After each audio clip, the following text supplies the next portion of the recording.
जमलेल्या तमाम मराठी बांधवांनो, भगिनींनो आणि मातांनो,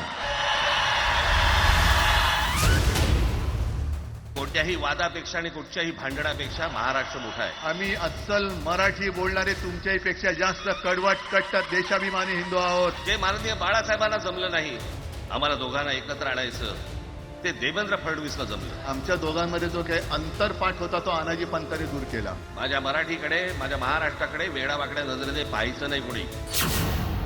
तुम्ही नुसतं नावाने मराठी आहात, तुमच्या अंगात मराठी रक्त आहे की नाही आता तपासावं लागेल. महाराष्ट्र ज्या वेळेला पेटून उठतो त्यावेळेला काय घडतं आणि काय होतं हे आज राज्यकर्त्यांना समजलं असेल. मराठी माणूस न्याय मागण्यासाठी आंदोलन करत असेल आणि त्याला जर का तुम्ही गुंड म्हणत असाल तर आम्ही गुंड आहोत. कोणाची माय व्हॅली आहे त्यांनी महाराष्ट्राला हात घालून दाखवावं, मुंबईला हात घालून दाखवावं.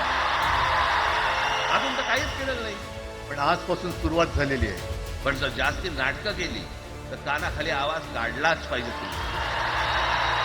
एक तर आम्ही कोणाची दादागिरी करणार नाही, पण कोणी दादागिरी केली तर आम्ही ती सहनही करणार नाही. की ही मराठीसाठीची एकजूट ही कायम राहावी.